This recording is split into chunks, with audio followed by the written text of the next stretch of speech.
Comer melhor para pensar melhor. Como assim? Será que aquilo que a gente ingere, aquele ato que nós fazemos 4, 3, 5 vezes por dia, com prazer muitas das vezes, às vezes nem olhando o que está fazendo, influencia aquilo que nós vamos ter em relação à nossa performance cerebral? Esse é o nosso tema de hoje. E a resposta imediata é sim. Por quê? Porque neurônios, que são as células responsáveis por essa orquestração, não são diferentes de todas aquelas outras células que nós conversamos na semana passada. Então, para a gente voltar um pouquinho a... Quem não estava aqui semana passada? Uau! Então tá bom. Então, aos que estavam, permitam uma breve recordação. Nós falávamos semana passada que nós somos constituídos de 100 trilhões de células. Cada célula necessita de 45, em média, nutrientes para realizar a sua função. Tá? E hoje nós vamos saber que dessas 100 trilhões, bilhões, 100 bilhões são neurônios. E como todas as outras células, elas são igualmente dependentes de nutrientes para realizar a sua função. E quando a gente fala nutrientes, na prática, leia-se vitaminas, minerais, carboidratos, proteínas, gorduras, ok. Vocês sabem que eu não quero entrar muito por essa questão química, eu também já falei isso na semana passada. Mas mais importante é a gente saber que nutrientes são matéria-prima para absolutamente tudo. Tudo ser formado. Para você formar um hormônio, você precisa de nutrientes. Para você formar enzimas, nutrientes. E assim vai. E principalmente no nosso tema de hoje, para você formar neurotransmissor. O que são neurotransmissores? São nutrientes, são substâncias que vão atuar transmitindo a mensagem de um neurônio para outro, neurotransmissor. Então, como qualquer célula, neurônios não são diferentes, eles são dependentes de nutrientes, como qualquer outra célula. Tá? Eu fiz um roteiro hoje, porque é muita coisa para falar, e eu não quero me perder em nenhum tópico, porque eu considero que esse tema ele é muito fascinante e está nas mãos da gente inteiramente manipular essa forma de nutrição no nosso dia a dia para que a gente possa receber bem esses nutrientes e pensar melhor. Precisamos pensar melhor, né, gente? Estamos num momento planetário em que precisamos estar com a cabeça lúcida para tomar decisões melhores. Então eu quero dividir essa nossa conversa em alguns momentos. O primeiro deles é a correlação entre aquilo que a gente ingere e o funcionamento neurológico. Será que existe uma correlação, então, entre o que a gente ingere e o funcionamento? Certamente que sim. Primeiro porque nós vamos ver que a manutenção de todas as funções nervosas dependem da presença de nutrientes, como qualquer célula. Então, o primeiro delas, o nível de substâncias químicas que vão regular o processo mental. Eu vou sempre procurar, a cada tópico desse, trazer um exemplo para vocês. Então, por exemplo, o nível de substâncias químicas que alcançam o cérebro e regulam o processo mental. Um exemplo, magnésio. Se nós não temos a presença do magnésio, nós, por exemplo, não vamos formar uma substância chamada acetilcolina. Se nós não temos a presença da própria colina, nós não vamos formar a acetilcolina. E o que é a acetilcolina? É um neurotransmissor responsável pela formação de memória. Só isso. Então, hoje a gente vê as pessoas se queixando barbaramente de memória, né? Às vezes tem gente que chega no consultório e diz assim, estou com Alzheimer. É bem assim, né? Eu tinha um professor na universidade que dizia uma coisa fantástica. Ele dizia assim, se você lembra que você esqueceu, a pessoa não esqueceu. E é verdade, tá, gente? Porque a triste doença de Alzheimer é uma doença em que a pessoa efetivamente esquece as coisas, ela repete, você diz, mas você já disse isso, e ela categoricamente afirma que não. Então, ela realmente esquece. Agora, essa coisa que a gente fala que está com perda de memória, porque esqueceu de deixar a chave... Isso é falta de atenção, muitas das vezes, né? E muitas das vezes falta de combustível disponível. Esse é o nosso tema aqui, já já vamos desenvolver isso melhor. Falta de combustível disponível para que essas células funcionem como tem que funcionar. Então, eu preciso da nutrição para que essas substâncias nutritivas entrem no cérebro, entrem nos neurônios, para que os neurônios façam as suas funções. Nível de oxigênio que alcança o cérebro. E aqui a gente não vai falar só de nutriente, a gente vai falar de respiração, né? Vamos relembrar, abrir um pequeno parênteses para relembrar aquelas 4 vertentes que nós conversamos semana passada e, para quem não estava, sobre os pilares que sustentam a nossa vida. Primeiro deles, nutrição, que é o nosso motivo de estar aqui. Mas na nutrição eu vou fazer uma subdivisão. A nutrição física, que é essa que a gente está conversando, mas também a nutrição respiratória. A respiração é uma grande forma de nutrição, viu, gente? Vocês já devem ter ouvido falar daqueles grandes yogis que não comem. Eles vivem de prana, de respiração. A gente está anos-luz longe disso, mas podemos respirar mais e melhor para obtermos esse combustível que é o ar, que é o que eles chamam de prana, né? Então, a nutrição física e a nutrição da respiração, como primeiro pilar. Segundo pilar, não necessariamente nessa ordem, né?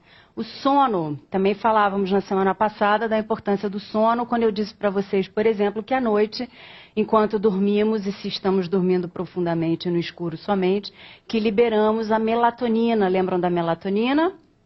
Melatonina, aquele hormônio fundamental que é liberado, então, pelos nossos neurônios à noite, cuja função principal é varrer radical livre do cérebro. A melatonina é um faxineiro do cérebro.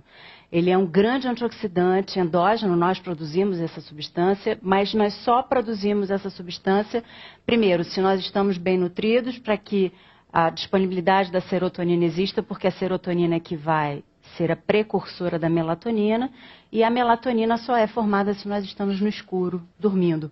Então, o sono como segunda grande vertente fundamental, como um pilar de sustentação da nossa saúde. Um terceiro seria aquela que eu brinquei e falei, se mexe um pouquinho, né? A atividade física, sem esses modismos, esses exageros, ou eu estou 2 horas na academia ou eu não faço nada. Não é isso, não precisa disso. Na verdade, nós fomos feitos para nos mexer. Então, sem dúvida nenhuma que hoje a forma como a gente está vivendo está inadequada, porque a gente fica o dia inteiro sentado na frente de um computador, muitas das vezes, eu vou ali sentada atendendo as pessoas. Então, a gente precisa ter esse contraponto de se mexe um pouquinho, porque você foi feito para isso, né? E a gente vai ver hoje, em especial quando falarmos de depressão, da importância da atividade física. E o quarto pilar é aquela dimensão psíquica, emocional, espiritual, né? E aí isso é papo para... Não é a minha praia, então eu não sou a pessoa para falar sobre, mas um dos meus convidados falará sobre física quântica no dia 23. Eu fiz questão de colocar uma pessoa para tratar dessa dimensão, né? Não percam que ele é fantástico. Então, esses 4 pilares que nos sustentam, nutrição, atividade física, sono e essa dimensão psíquica, emocional e espiritual. Se nós estamos com esses 4 pilares sustentados, bem cuidados, nós estamos saudáveis. Então, voltando para a nutrição física, eu estava falando em especial da nutrição respiratória, onde nós falávamos que a respiração vai ser aquela que vai ajudar o oxigênio chegar aos neurônios, tá? Então, esse seria um dos pontos da nutrição física, da nutrição respiratória. Um outro ponto fundamental, então nós estamos falando da nutrição associada à performance cerebral. Seria o nível de acúmulo e remoção de restos celulares e de toxinas. Como assim? Restos celulares no cérebro? Então você está querendo me dizer que células do cérebro se renovam? O que vocês acham? Até muito pouco tempo atrás, pouco mesmo, ali final dos anos 90, tá? A gente achava que não, né? Que neurônio não era renovável. E Hoje a gente sabe que é renovável quanto qualquer célula. Nós temos substâncias chamadas NGF, fator de crescimento neuronal, que são substâncias que renovam. Nossos neurônios são tão renováveis quanto qualquer célula. Que notícia boa, né? E vamos lembrar da notícia da semana passada, que nós éramos construídos daquelas 100 trilhões de células e que, em média, nós renovávamos quantas por dia? 50 milhões. Em média, né? Isso é uma estimativa, a gente não tem como ter certeza.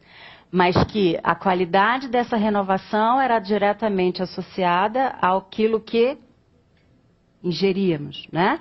Que a renovação acontece na pessoa que só come porcaria, na pessoa que não come, na pessoa que come bem. Ela acontece em qualquer pessoa, porque isso é fisiológico, isso é inerente ao ser humano, renovação celular diária.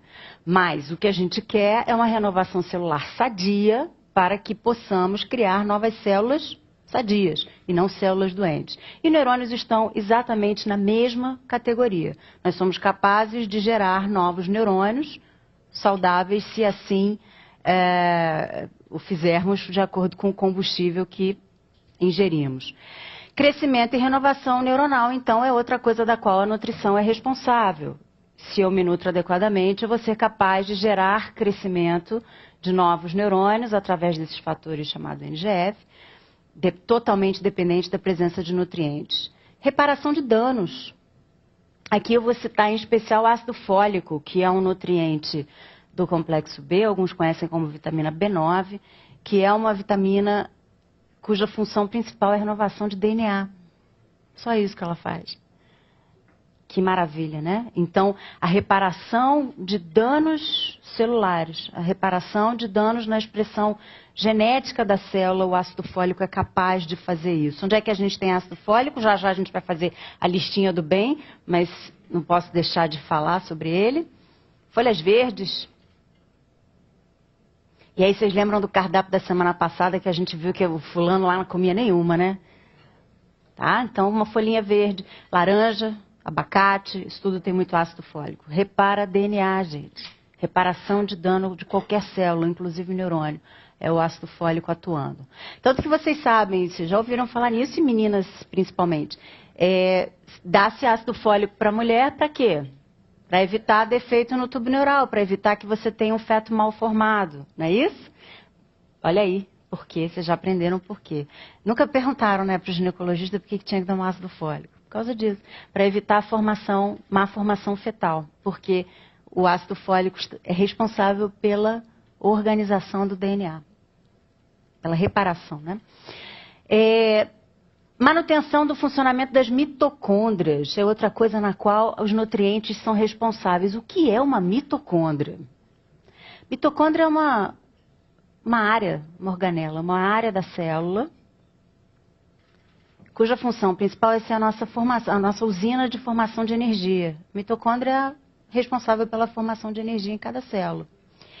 E a presença de nutrientes é diretamente proporcional à qualidade dessa mitocôndria. Existem alguns grandes autores hoje, americanos e europeus, dizendo que muitas das nossas doenças, não só as neurológicas, mas em especial as neurológicas, estão associadas a quebra no equilíbrio da mitocôndria.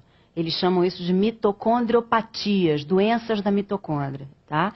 E é algo que está sendo muito estudado e realmente quando a gente vê a importância ali da mitocôndria, a gente entende realmente que a quebra no seu equilíbrio, na sua homeostasia, pode gerar doenças. E principalmente aqui para nós, na área da nutrição, o que é importante? Que quando você não tem nutrientes adequados, quebrando esse equilíbrio, você aumenta a produção de radical livre na célula. Já é a segunda vez que eu falo de radical livre aqui hoje e muita gente deve estar assim, ok, mas e o que é radical livre?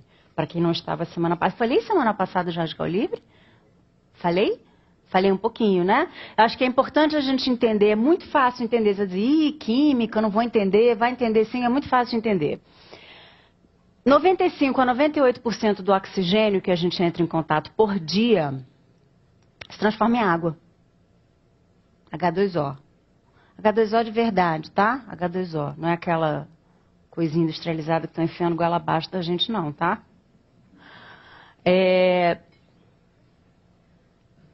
que acontece com os outros 5 a 2% do oxigênio que a gente entra em contato? Se transforma em outras espécies que não a água, que são espécies que a gente chama de espécies reativas de oxigênio. Olha como é fácil entender. Espécies que reagem a partir do oxigênio, gerando outras substâncias que não a água. Ficou claro isso? A essas espécies reativas de oxigênio, o outro nome é radical livre. A gente chama espécies reativas de oxigênio de radicais livres, tá?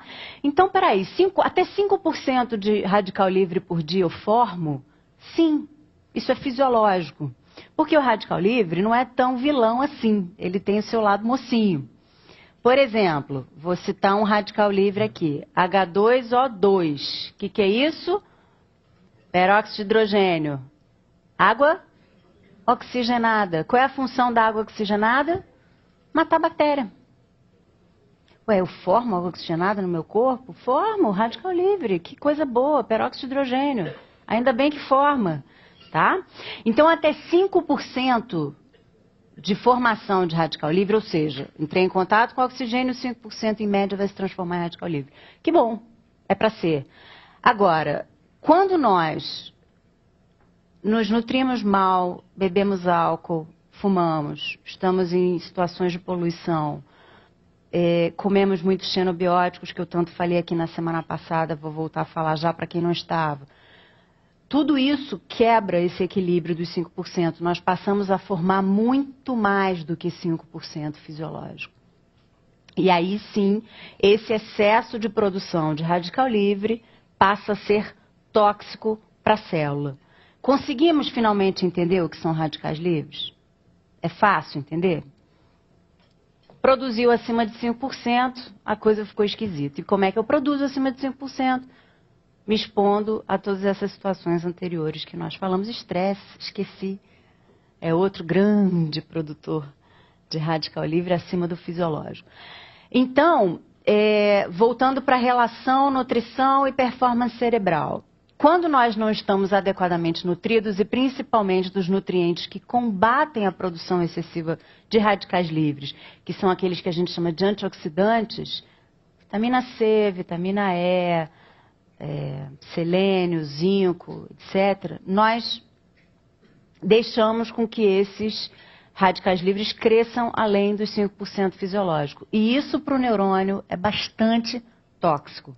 Aumento, para qualquer célula, na verdade, aumento de produção de radicais livres além do fisiológico. Tá? Isso vai fazer com que a gente gere alterações na função dessa célula chamada neurônio.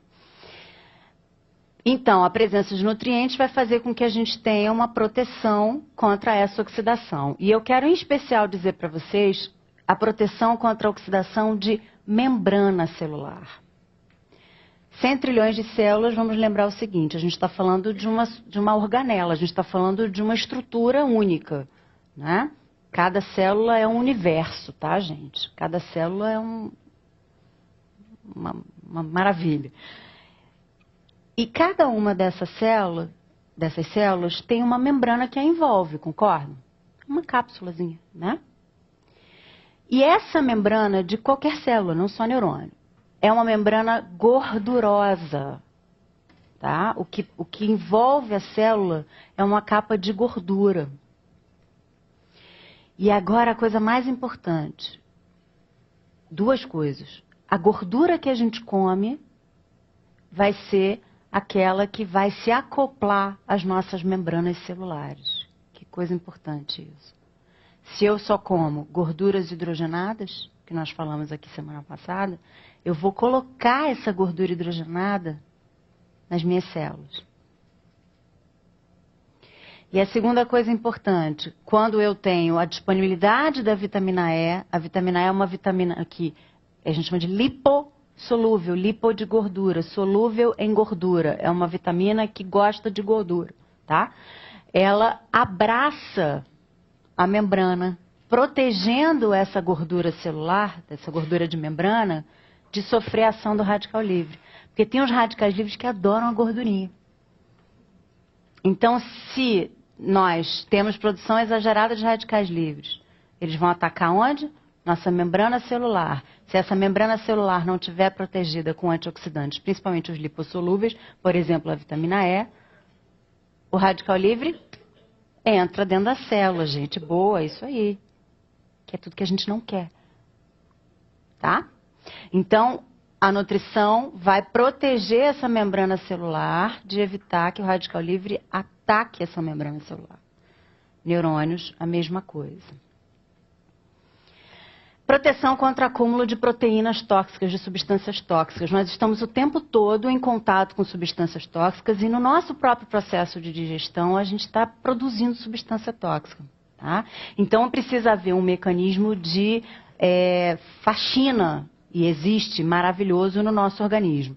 Só que quando a gente está malnutrido, vamos lembrar da balança lá da semana passada, pouco nutriente entrando e muita substância química tóxica entrando, que nós chamamos de xenobióticos. Vamos fazer uma leitura dessa palavra. Xeno significa estranho.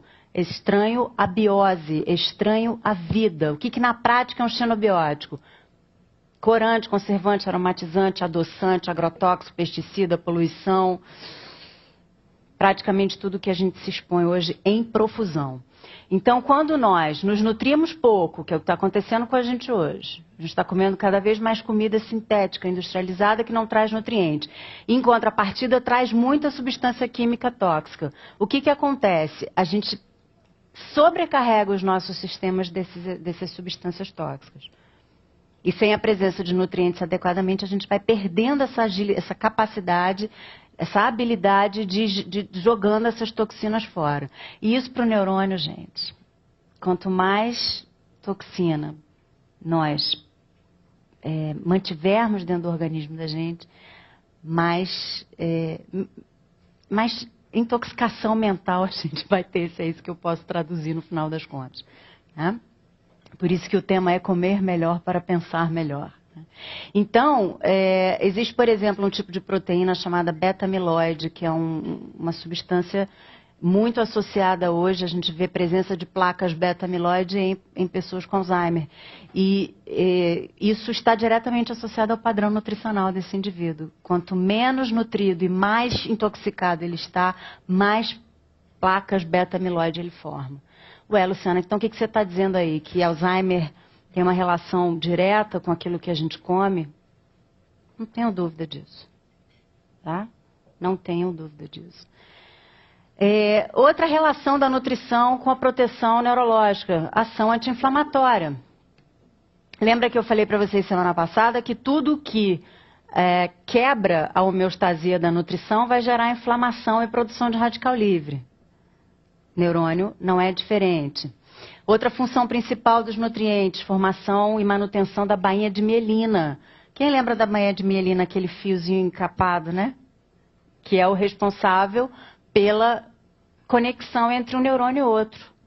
Então, para que as mensagens ocorram no organismo, como assim? Vamos traduzir, vamos fazer uma tradução assim bem boba, para isso ficar bem claro para gente? Eu penso que eu quero levantar meu dedo indicador direito. Tem aqui uma mensagem no cérebro, né? Está lá a mensagem num ponto específico do cérebro.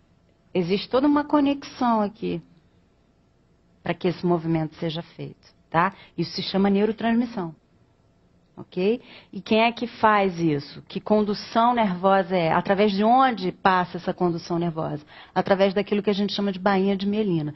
E toda a integridade dessa bainha de mielina é diretamente proporcional ao que se ingere. Por quê? Porque como toda estrutura celular, toda estrutura orgânica, depende de nutrientes para funcionar. Um tecido, um órgão, uma célula, uma bainha de mielina. Então, se nós não temos a integridade nutricional, nós não temos a função dessa condução acontecendo adequadamente. Mais uma coisa fundamental que a nutrição faz pelos nossos neurônios, preservação das enzimas e suas respectivas atividades. Então, eu trouxe um exemplo aqui que é bastante importante. Existe uma enzima, os nomes são sempre esquisitos, eu procuro não falar sobre os nomes para que vocês não se assustem, mas esse nome eu preciso falar. Fenol sulfotransferase fosfato. Vamos chamá-la de PSTP, tá? Para ficar mais bonitinho. Isso é uma enzima que todos nós temos.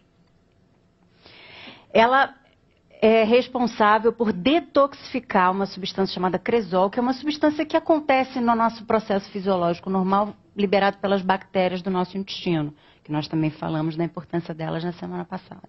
Então, ali no processo de digestão, a gente naturalmente forma essa substância chamada cresol, e aí, que é tóxica, e aí vem essa PSTP e remove essa substância para fora do organismo, tá? Detoxificando essa substância.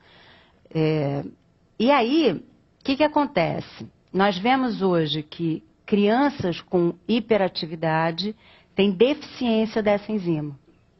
Ou seja, ela acumula uma substância tóxica no intestino que deveria ter sido eliminada e não foi, porque não tem a enzima para fazer isso, tá? E essa substância em excesso, ela é tóxica, já falamos disso, e ela em excesso pode gerar hiperatividade. E aí vem a nutrição dizendo para a gente o seguinte: corantes bloqueiam a ação da PSTP. Porque a gente podia pensar assim, bom, isso é um defeito genético? Essa criança que não tem essa enzima, ou que tem essa enzima pouco funcional, seria por um efeito genético? Não. É um efeito totalmente de exposição a uma substância que bloqueia a ação da enzima. Então, eu trouxe esse exemplo, eu podia dar vários aqui, mas como tudo é muito nome químico, fica chato, eu só trouxe um exemplo para vocês verem a importância da rigidez, da integridade da nutrição na vida da gente. Então, crianças hiperativas, por favor, antes de vocês pensarem em dar qualquer medicamento para essa criança, controlem a alimentação dela. Corante, gente. Vamos pensar em corante? Porque às vezes a gente não imagina onde ele esteja, né? Um exemplo que eu dei aqui semana passada, vamos relembrá-lo. Frios. Que eu até brinquei com vocês, dizem que tinha rosa para todos os gostos, né? Rosa bebê, rosa pink. Vai visualizando aí os frios na cabeça de vocês. Adoro esse exemplo. Ela falou gelatina. Gente, quem foi que disse que gelatina é alimento? Dever de casa para a semana que vem. Eu não passei dever de casa semana passada, eu esqueci. Essa semana eu vou passar. Leiam o rótulo da gelatina. Tem tudo.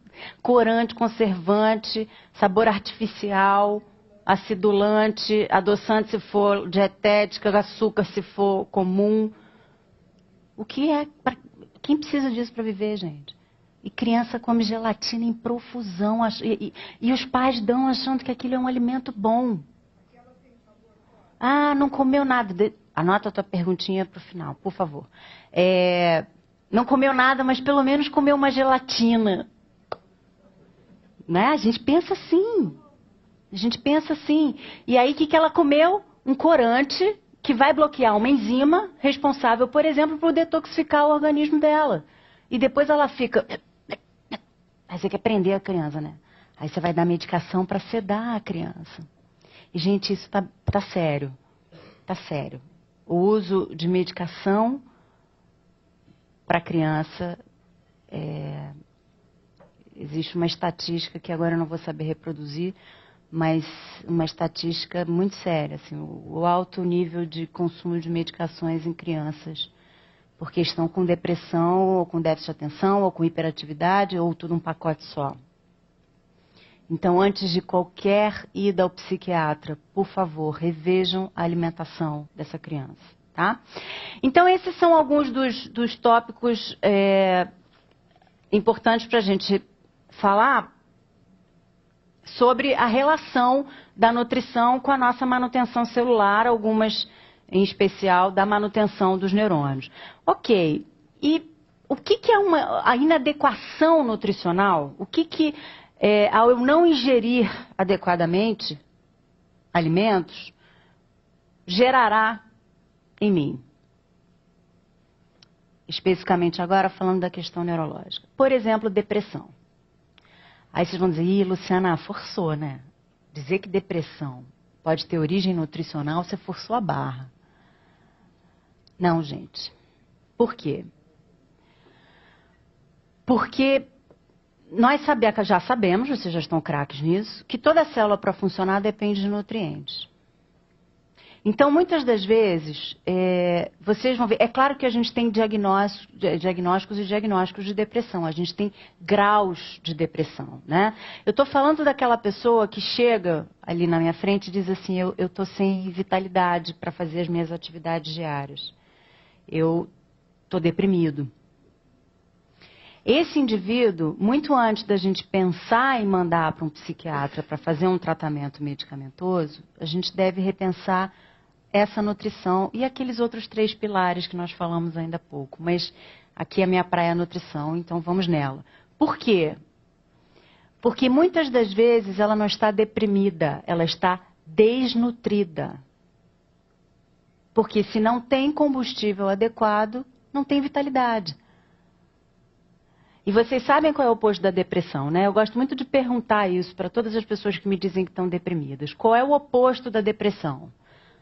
Aí muita gente responde, a alegria, a felicidade, a paz de espírito. Do ponto de vista químico, gente, o oposto da depressão é a vitalidade. Então, quando nós nos queixamos de depressão, antes da gente pensar numa questão puramente tratada com medicamento, vamos pensar se essa desvitalização não está sendo gerada, por exemplo, por aquilo que a gente come ou não come. E normalmente está, viu, gente?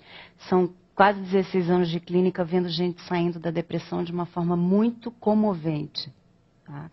Porque faltava combustível, era só isso.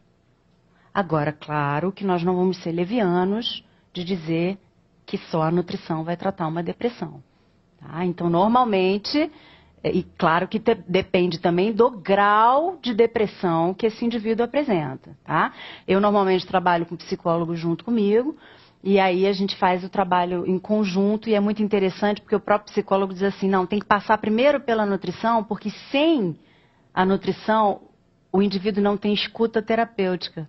Por que não tem escuta terapêutica, gente? Porque não tem sinapse, porque não tem neurotransmissão acontecendo. Então a pessoa fala, mas eu não tenho a habilidade de concatenar as ideias. Então esse é um outro ponto que a gente vê da inadequação nutricional. Uma baixa função cognitiva, uma baixa habilidade de ter um pensamento claro, rápido e objetivo, associado a uma baixa nutricional. Então, a gente trabalha com a nutrição e um bom psicoterapeuta, que é aquele que vai trabalhar aquela dimensão psíquica, emocional, espiritual que nós falávamos anteriormente, e esse indivíduo renasce. Bota ele para se mexer um pouquinho, organiza o sono dele. Então, muitas das vezes, nós não precisamos de uso de medicação antidepressiva, tá? Vamos voltar a falar isso lá no final. Inadequações nutricionais, além do que já nós falamos, também poderão acarretar diminuição de memória e de concentração. Não sabe aquela coisa assim, gente, todo mundo já viveu isso, né? A gente pega um texto para ler, aí lê a primeira frase, aí volta. Você assim, meu Deus, estou com Alzheimer. Não, ou você não estava afim de fazer aquilo agora, ou a sua cabeça estava cheia de coisa para fazer, ou você não tinha nutrientes suficientes para conseguir fazer essa organização cognitiva, essa organização de concentração. Tá? Geralmente essas coisas estão todas meio juntas, né? E aí é o seguinte, de acordo com a área do cérebro, o grupo neuronal, o grupo neurológico que será afetado pela ausência de nutrientes, pelo excesso de xenobióticos, eu vou ter doenças específicas, alterações neurológicas específicas. Tá? Então, nós, por exemplo, citamos aqui a hiperatividade. Existem várias outras causas, mas eu quis dar um exemplo para vocês entenderem o quanto essa orquestra é perfeita e que quando o maestro não está lá funcionando, o maestro é a nutrição, tudo se quebra. Tá? Desafina a orquestra e qualquer coisa pode acontecer. E aí, associado a todos os outros fatores de estresse, associado aos fatores genéticos, você desencadeia uma determinada doença. Nós falamos, por exemplo, eu usei esse exemplo semana passada e quero repeti-lo porque ele cabe muito bem hoje. Lembra do fitocomplexo do trigo? Para quem não estava, vou repetir. Muita gente fala, trigo é tóxico, trigo é tóxico. Olha, O trigo tornou-se um alimento tóxico porque nós passamos a consumir trigo extremamente refinado, onde ali você só tem glúten e amido. Vitaminas, minerais, fibras, água foram embora. Tá? Isso é o que a gente chama de fitocomplexo. Quando você come um alimento em toda a sua organização química, um alimento integral, inteiro, você provavelmente não vai ter uma toxicidade desse alimento, a não ser que você tenha uma intolerância individual, isso precisa ser respeitado. O fato é que hoje nós observamos, para dar um exemplo dessa questão que eu falava anteriormente, de que de acordo com a alteração nutricional e a área do cérebro afetada, a gente tem como consequência a doença X, Y, Z, ou sintomas. Por exemplo, pessoas esquizofrênicas têm uma intolerância à presença do trigo na alimentação. Quando nós retiramos o trigo da alimentação desse esquizofrênico, ele melhora clinicamente dessa situação. Então, para vocês, mais um exemplo para vocês perceberem a correlação entre a nutrição e a atividade cerebral. Então, chega de blá blá blá químico e vamos ao que interessa, que eu sei que é isso aqui agora que interessa para vocês, que é, tá bom, Luciana, eu vou comer o quê? Na prática, né?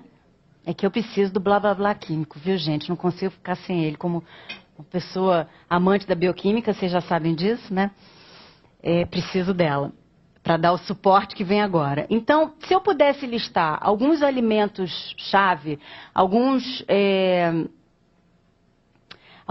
alimentos de extrema nobreza para o funcionamento neurológico adequado, eu citaria os que estão aqui para vocês. Ó. Primeiro deles, leguminosas. Vamos lembrar quais são?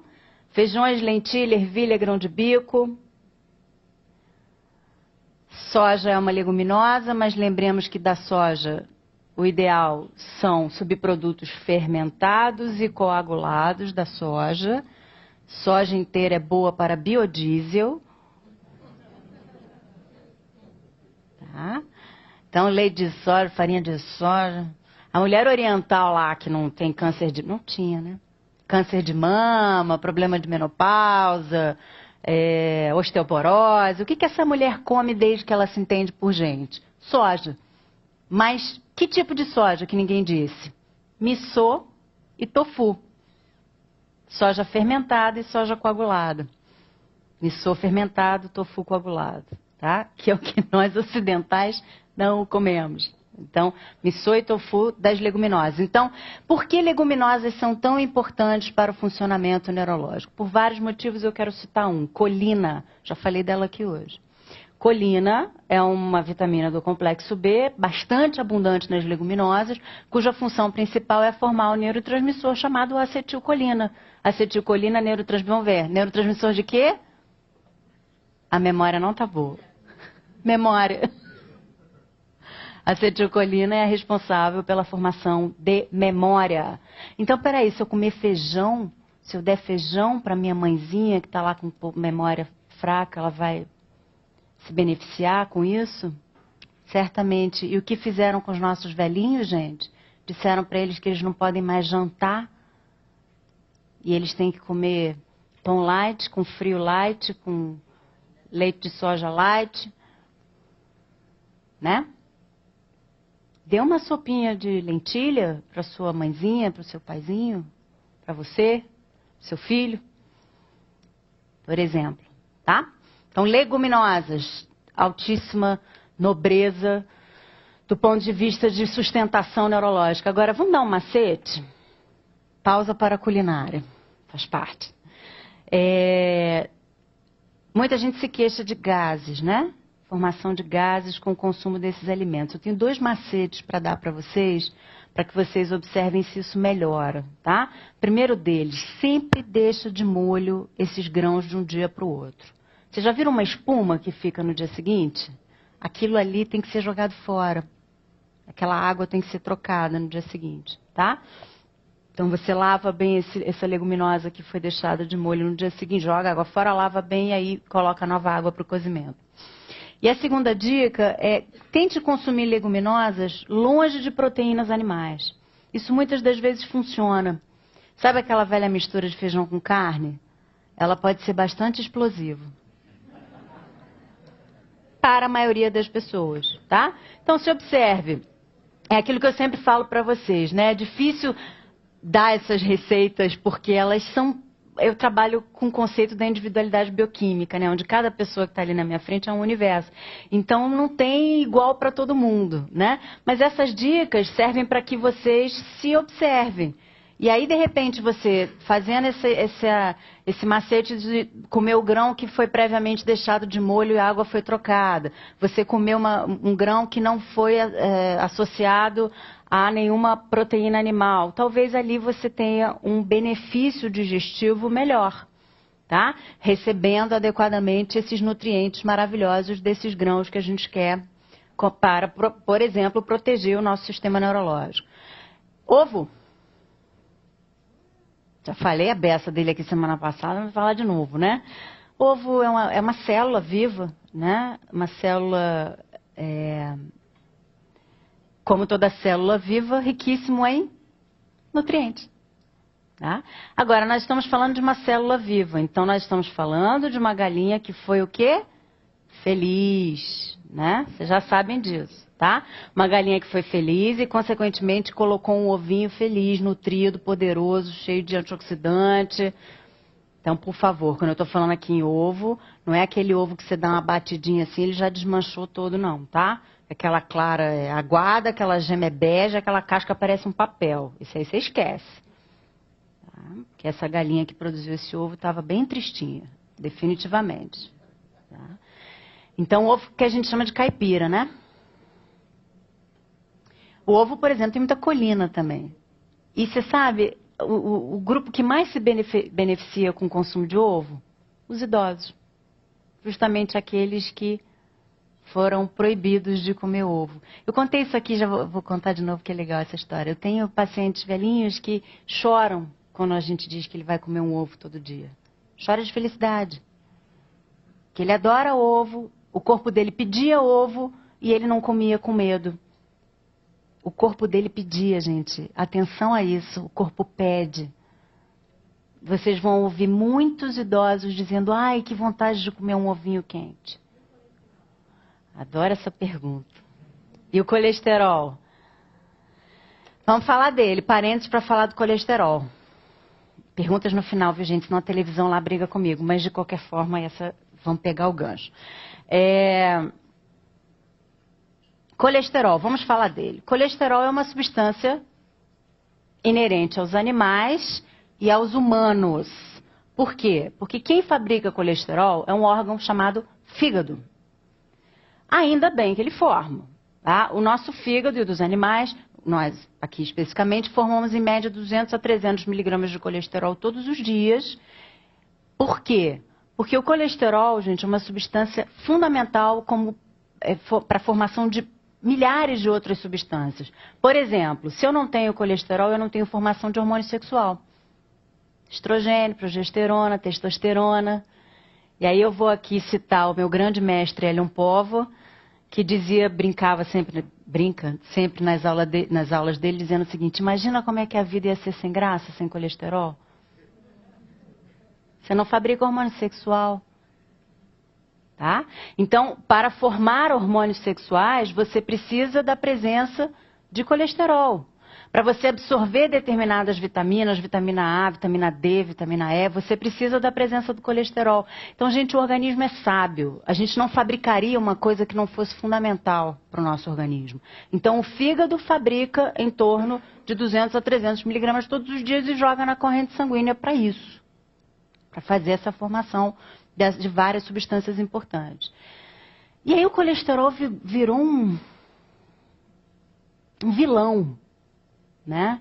E não é bem assim não, viu, gente? Ah, mas é aquela história de HDL, LDL. Vamos entender isso de uma vez por todas, é fácil entender também. O fígado fabricou. Ele vai sentar num carrinho que leva para as extremidades, para as células, concordam? Porque o colesterol precisa ir para as células, tá? Para realizar aquelas funções que nós falamos anteriormente. Então, o colesterol senta num carrinho, estou aqui fazendo uma metáfora, tá? Estou aqui inventando uma historinha. Ele vai sentar num carrinho e esse carrinho vai levar esse colesterol para as células. Este carrinho chama-se LDL, que vocês conhecem como mau colesterol. Não existe bom ou mal, todos os dois são importantes. Olha como vocês vão entender isso agora. Então, o carrinho LDL levou o colesterol para as células. O colesterol foi usado como tinha que ser usado, sobrou. O que sobrou senta num outro carrinho chamado HDL e traz de volta para o fígado para ser metabolizado. HDL é o que vocês chamam de bom. Vocês conseguem compreender que os dois são fantásticos? Porque se não tivesse o carrinho que levasse, como é que ele ia chegar nas células? Então, o problema é quando leva demais e remove de menos. Tá? E o que acontece? Por que isso acontece muitas das vezes? Porque existiu uma inabilidade, mais uma vez, nutricional de equilibrar esses carrinhos. Às vezes existe uma inabilidade genética, mas que eu vou dizer para vocês que não é a maioria. Então, cuidado com essa conversa, que é conversa para vender remédio. Ah, isso é genético, você tem que tomar remédio para o resto da sua vida. Tem nada. Já vi vários casos de pessoas que com controle alimentar, HDL aumenta, LDL baixa. E atividade física associada, porque essa relação dos carrinhos também tem muita relação com atividade física. Então você precisa dos dois, concordam? Existe o bom e o ruim para vocês. Para mim existem os bons. Todos os dois são bons. O que a gente precisa é desse equilíbrio. E quando você tem carrinho que leva demais, LDL demais, o problema do LDL é que ele é muito suscetível à ação de radical livre. O radical livre gosta do LDL. Então, o que a gente precisa fazer? Manter a nossa integridade antioxidante, nutrientes antioxidantes, vitamina E, vitamina C, selênio, zinco, magnésio, para que a gente possa não oxidar o LDL, que é o chamado ruim. Tá? Então, gente, colesterol é uma substância linda, maravilhosa, importantíssima e fundamental que quem fabrica é o fígado. Voltando para a alimentação. Ovo tem colesterol? Tem. Claro que tem. Uma célula viva animal, tá? E como toda célula animal, contém colesterol. E daí? Qual o problema? Nenhum, sabe por quê? Quando a gente come colesterol, o fígado tem todo um mecanismo de suprimir a sua própria síntese, porque você já comeu. Já entrou colesterol, então eu não preciso fabricar. Esse controle só é bem feito, mais uma vez, se você também está bem nutrido. A enzima que faz isso, como toda enzima, depende de nutrientes para funcionar. Então, teoricamente não, perdão. Na prática, o colesterol que você come não tem absolutamente nada a ver com o seu colesterol sanguíneo, isso já está provado. Grandes universidades do mundo, como uma das que eu mais respeito, é uma das que eu mais uso os trabalhos para a minha prática clínica, que é a Universidade de Harvard, nos Estados Unidos, que para mim é onde estão os melhores pesquisadores de nutrição do mundo, já fizeram trabalhos nessa área, tanto com pessoas que tinham colesterol alto quanto com pessoas que não tinham, tá? Comendo um ovo todo dia e não acontecia absolutamente nada de ruim. Ao contrário, alguns trabalhos chegou-se a mostrar benefícios para do grupo que comeu ovo. Então, quando vocês se perguntarem, mas e o colesterol? Aqui que é o mais importante. Eu só compro aquele óleo que não tem colesterol. Olha como enganam a gente, né? Óleo é de origem vegetal. Vegetal tem fígado? Para fabricar colesterol? Então, qualquer óleo vegetal não tem na sua essência colesterol. Abacate tem fígado? Abacate tem colesterol? Não. Coco tem fígado? Coco tem colesterol? Não. Ovo tem colesterol? Tem, é uma célula animal. E daí? Se for um ovo feliz, caipira, cheio de nutrientes, ele tem os próprios nutrientes que vão impedir que o LDL seja oxidado. Olha que maravilha. Por isso que esses trabalhos vêm mostrando para a gente que um ovo de boa qualidade, muitas das vezes até protege esse indivíduo. Que já tinha algum problema de colesterol. E tem mesmo, viu, gente? Na prática a gente vê isso. Linkando especialmente com o nosso tema de hoje, que é nutrição cerebral. O ovo tem colina, já falamos, a colina é um nutriente fundamental para a formação de acetilcolina, neurotransmissor de memória, e o ovo, por conter colesterol, beneficia esse idoso, por exemplo, de ter doença neurológica, porque o colesterol, a presença do colesterol é fundamental, porque a presença dos hormônios sexuais é fundamental nessa proteção. Ok? Voltando à listinha dos alimentos importantes. Minha amiga, se eu não te respondi, você no final volta a perguntar a questão do ovo, tá? Peixes. Se você não é vegetariano, consuma peixes preferencialmente de todos os animais, tá? Porque a gordura do peixe é chamada ácido eicosapentanoico, vocês conhecem como ômega 3, é uma gordura extremamente protetora de neurônios. Ela tem uma afinidade muito especial pela proteção neurológica. Peixes, em geral, tá? A gente tem alguns em especial, aqueles de alto mar em especial, isso, embora o salmão, eu não sei se eu brinquei com vocês aqui semana passada, mas o salmão é o frango de hoje, né? Porque o salmão que a gente come hoje é de cativeiro, tá? Então o teor de ômega 3 dele tá... Mas enfim, peixes, então, como escolha de proteína animal, a minha sugestão, peixes e ovos, como as duas principais proteínas animais a serem escolhidas para a proteção neurológica. Saindo do grupo animal, voltando para o vegetal, sementes em geral. Lembra que eu falei para vocês que a qualidade da gordura que nós ingeríamos seria diretamente proporcional à qualidade da gordura que vai se acoplar à célula, à membrana celular. Então nós precisamos comer gorduras nobres para que essas células estejam com gorduras nobres. E gorduras nobres na alimentação, leia-se, sementes, todas. Gergelim, girassol, semente de abóbora e aqui em especial quero destacar a semente de linhaça, porque a semente de linhaça contém uma outra classe de ômega 3 chamado ácido linolênico, que é uma substância que também protege neurônios. Então, ovinho caipira, vocês estão fazendo cardápio aí, né? Ovinho caipira com linhaça, um peixinho, vai fazendo cardápio. Outro grupo de substâncias gordurosas muito importantes para a manutenção dos neurônios são as oleaginosas. Quais são? Amêndoas, nozes, castanhas, avelãs, pistache. Além deles terem uma profusão de nutrientes, vitaminas e minerais, de micronutrientes, vitaminas e minerais em especial, eles têm também a gordura do bem. Tem colesterol, gente? Castanha tem colesterol? Aí, por quê? Porque não tem? Aí, muito bom. Muita gente tem medo de comer oleaginosa, né? Ah, castanha, amêndoa. Aí vai comer gelatina.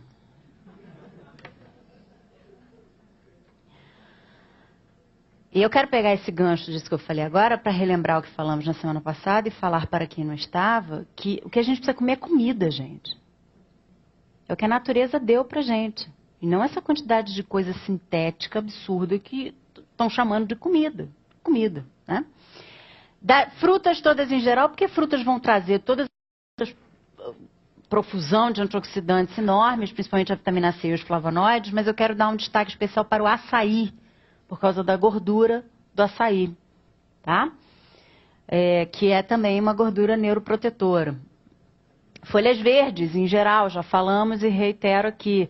Folhas verdes, principalmente por causa da presença do ácido fólico, tá? Já sabemos que ele só renova o DNA, só isso que o ácido fólico faz. E das frutas, voltando para elas, o abacate, também por causa da presença do ácido fólico e da gordura neuroprotetora. Então, claro que essa lista poderia ser maior, mas eu quis classificar aqui alguns alimentos, muito especialmente neuroprotetores. Então, consuma frutas, em especial abacate e açaí, consuma oleaginosas, uma porção pequena todos os dias. O que seria uma porção pequena? Algo em torno de 30 gramas por dia, não precisa mais do que isso. Acrescente sementes na sua alimentação, você pode botar um gergelim num peixe, você pode botar uma linhaça batida num suco, você pode botar uma semente de girassol dentro de um arroz integral, fica um espetáculo. Já comeu uma pequena... Olha como é fácil, tá? Como é fácil. Uma pequena porção. Dos animais, opte pelos peixes e pelos ovos, de preferência. Retome as leguminosas na sua vida, feijões, lentilha, ervilha, grão de bico. Se for consumir soja, miso e tofu. Com isso, a gente vai criando proteção. E se eu pudesse dizer para vocês uma segunda lista que seria do que não fazer? Lembra que eu falei para vocês semana passada que para mim tão importante quanto dizer o que fazer, até porque, gente, vocês não precisam de mim para isso, né? A gente sabe o que fazer. É só a gente ouvir um pouquinho a nossa sabedoria interna que vai estar lá dizendo come ovo. Não vai dizer come gelatina. Come biscoito recheado. Né? Às vezes até diz, mas é porque aí a gente já está totalmente desequilibrado, né? Então, o que não comer? Vamos a ela, né? Tão importante quanto saber o que comer é o que não comer. Eu trouxe 3 coisas. Primeira delas, aspartame. Aspartame é um adoçante. Extremamente neurotóxico. Tóxico para os neurônios. Tá? Aspartame, você tem, nos últimos 20 anos, largamente presente em tudo que é de origem dietética. Eu preciso abrir um parênteses aqui, porque a indústria fez uma bagunça com a cabeça da gente e a minha função é ajudar vocês a organizar, a reorganizar essa bagunça. Light diet. Isso virou uma bagunça. Vamos tentar organizar?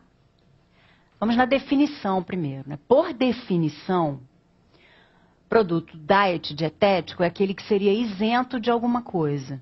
Isento de gordura, isento de açúcar, isento de sal, isento de alguma coisa. Eu posso usar a alegação diet quando eu estou dizendo que aquele produto é isento de alguma coisa.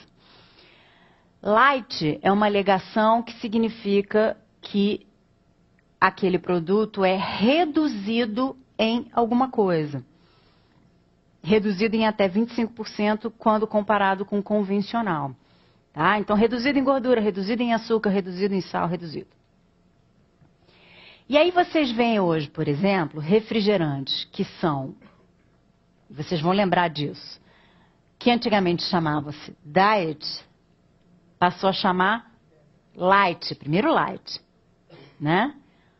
Bom, mas se ele é isento de açúcar, ele deveria se chamar diet. Ele se chamava diet.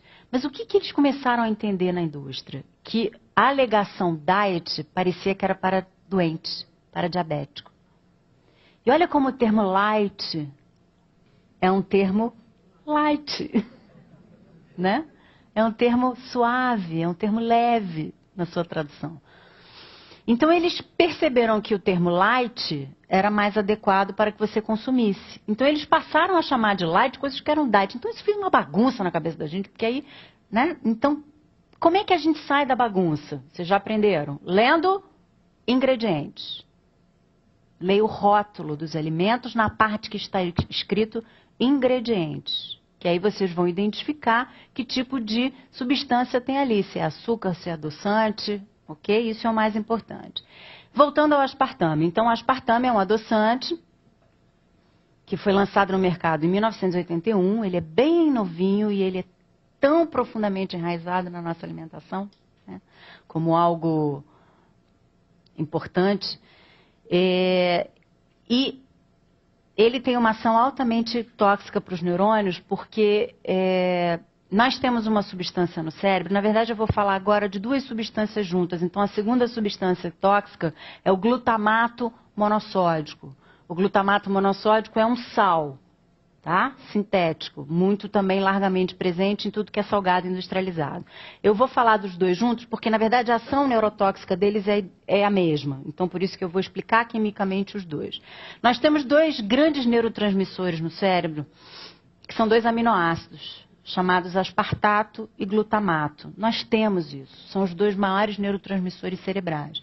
Porque eles têm uma ação de excitação nervosa, tá?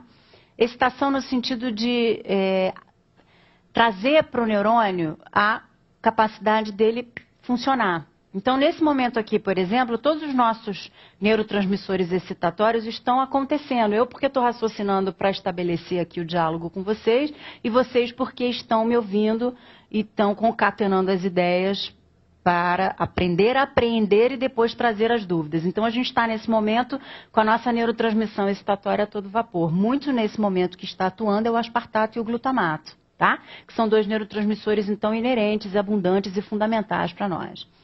Muito bem. Só que quando eles excedem em quantidade nos nossos neurônios, eles se tornam tóxicos. Excitotóxicos. Ok? Ficou claro esse termo? Tóxico por excesso de intoxicação excitatória.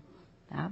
Que essa é a função do aspartato e do glutamato, excitar células. Se tem demais, passa a ser excessivamente excitatório. E ao hiperexcitarmos os neurônios, eles se degeneram. Então, quando nós consumimos... Tá, e aí? Aonde que vem aspartato e glutamato em excesso? Você acabou de dizer que é aminoácido, então isso vem na comida. Vem? Vem.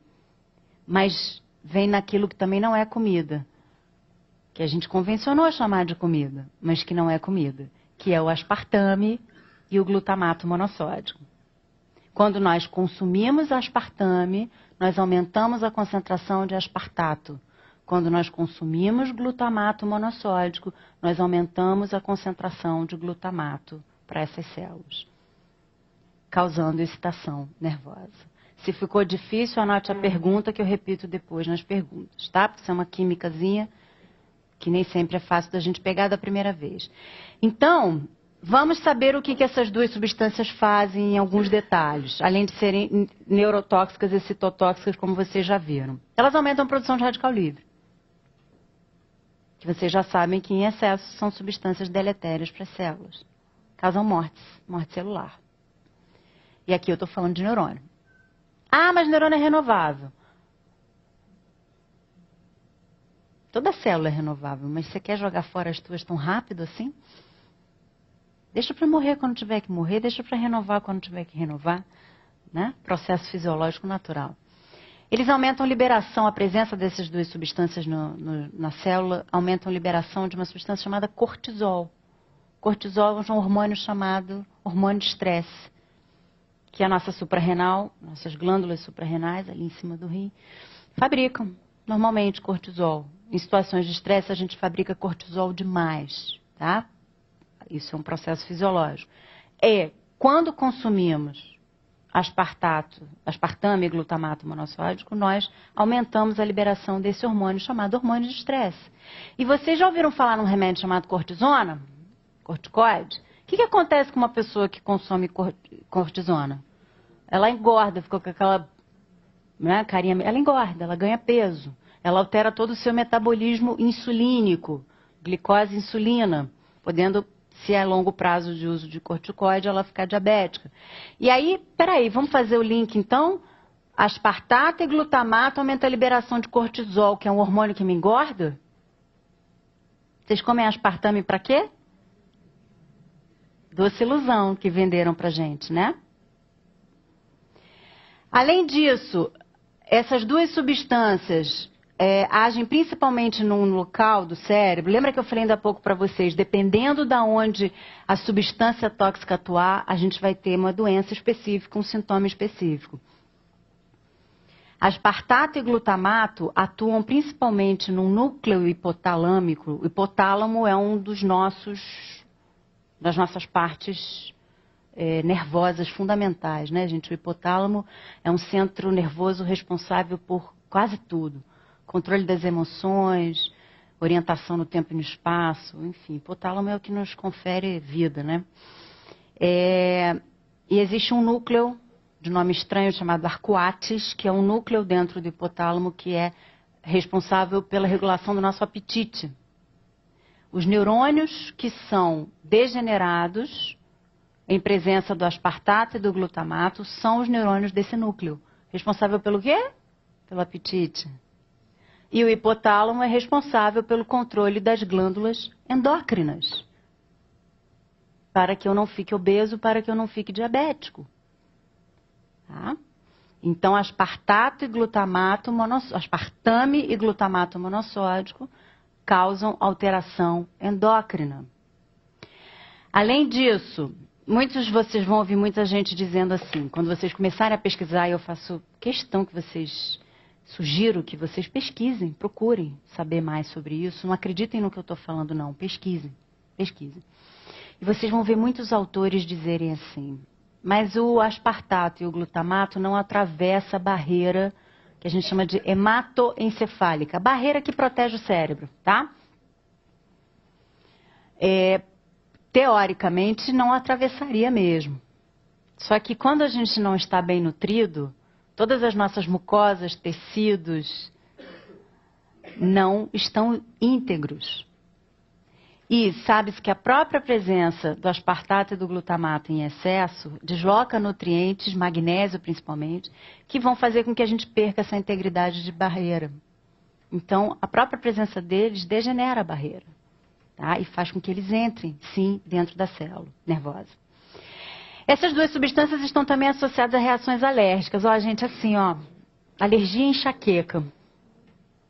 Você pega a gente com enxaqueca, a primeira coisa que você vai fazer, retira todo o aspartame e todo o glutamato monossódico da alimentação. Em grande maioria das vezes, a enxaqueca acaba. Então, será que a minha enxaqueca diária era porque eu tomava aquele refrigerante zero todo dia? Pode crer que, em grande maioria das vezes, sim.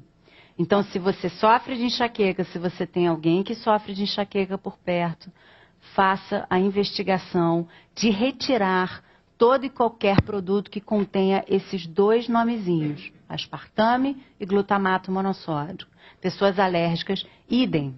Tá? A gente tem uma relação com urticária, com asma, muito grande em pessoas que consomem essas duas substâncias. Outra coisa, vocês já estão tensos? Que a gente precisa dizer tudo, né? A gente vai descendo na cadeira. Assim. Outra coisa que essas duas substâncias fazem, aumenta a excreção urinária de cálcio. Que nome esquisito, vamos falar na prática? Você vai fazer um xixi riquíssimo em cálcio quando você bebe esses dois negócios, quando você come esses dois negócios. Aumenta a sua capacidade de jogar fora cálcio no seu xixi quando você come aspartame e glutamato monossódico. Então, olha que coisa interessante que vocês ouvem por aí. Você quer prevenir a osteoporose? Você toma um leitinho adoçado com adoçante. É isso que os idosos fazem, por exemplo. Tá? Então, aspartame e glutamato monossódico aumentam a excreção urinária de cálcio. E aumentam processos inflamatórios, porque aumentam um nome de umas células, de umas substâncias chamadas leucotrienos, são substâncias inflamatórias dentro da célula. A gente falou, aumenta a produção de radical livre, aumenta a inflamação, né? E isso é o que essas duas substâncias fazem quando são consumidas. E muita gente diz assim, mas é muito difícil deixar de ingeri-las. Não é, não.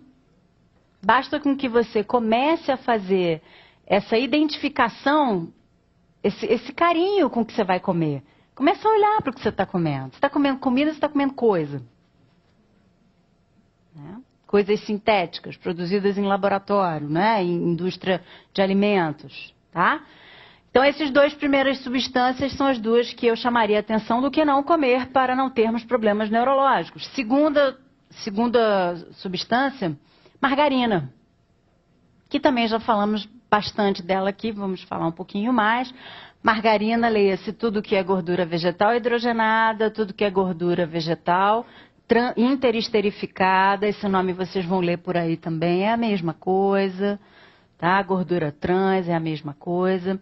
Lembra que nós falamos ainda há pouco que a gordura que você come vai se acoplar às suas membranas. Se você só come gordura hidrogenada, é o que você vai botar ali na sua membrana.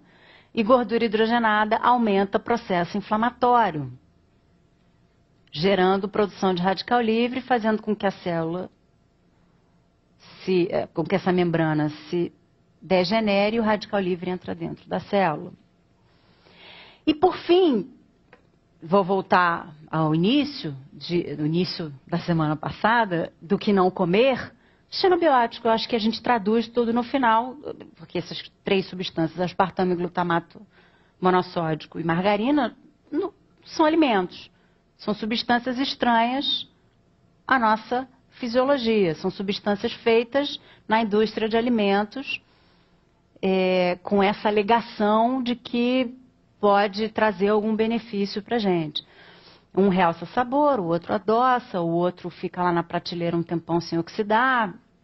A indústria de alimentos precisa disso, né? Desse tipo de substância para que os seus alimentos fiquem na prateleira e a gente consuma, tá? Então, se eu pudesse dizer, resumir para vocês o que não comer, tudo que é estranho à sua fisiologia. E é fácil, é só voltar a comer comida. E por fim, porque aí eu quero ouvir vocês, agora eu quero passar a bola para vocês, para a gente conversar, mas por fim, eu gostaria de lembrar a vocês que as escolhas alimentares, elas não são momentâneas. A gente tem feito isso agora, né? Eu vou comer isso porque isso tem a alegação de que não engorda. Eu vou comer isso porque tem a alegação de...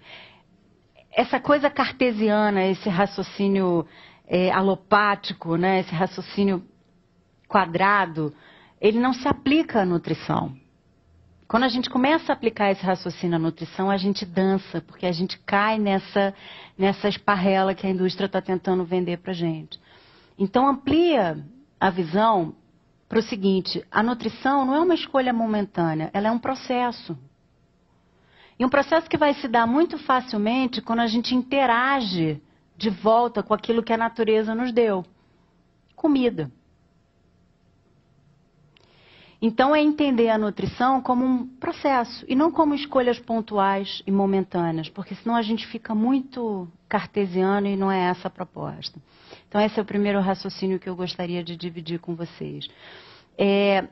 O segundo é que quando a gente fala em doenças neurológicas, e eu gostaria de citar neurológicas psiquiátricas, né? E eu gostaria de agora dar um enfoque em especial a que a gente mais vê hoje, que é a depressão, que é a ansiedade, que é a falta de vitalidade.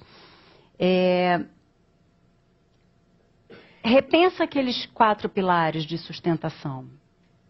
A nutrição física e respiratória, o sono, a atividade física e principalmente aquele psicoemocional espiritual, porque nossos espíritos têm fome de amor, né? Nós estamos carentes de amor. Eu acho que se nós passássemos a nos olhar com olhos de quem realmente vê, se nós passássemos a nos ouvir com ouvidos de quem realmente está ouvindo, se nós trouxermos de volta para a vida da gente a gentileza, o respeito, o cuidado, o carinho, a gente certamente não vai precisar de antidepressivo. Então, eu fecho com isso e quero ouvir vocês agora, por favor. Passamos agora. Obrigada.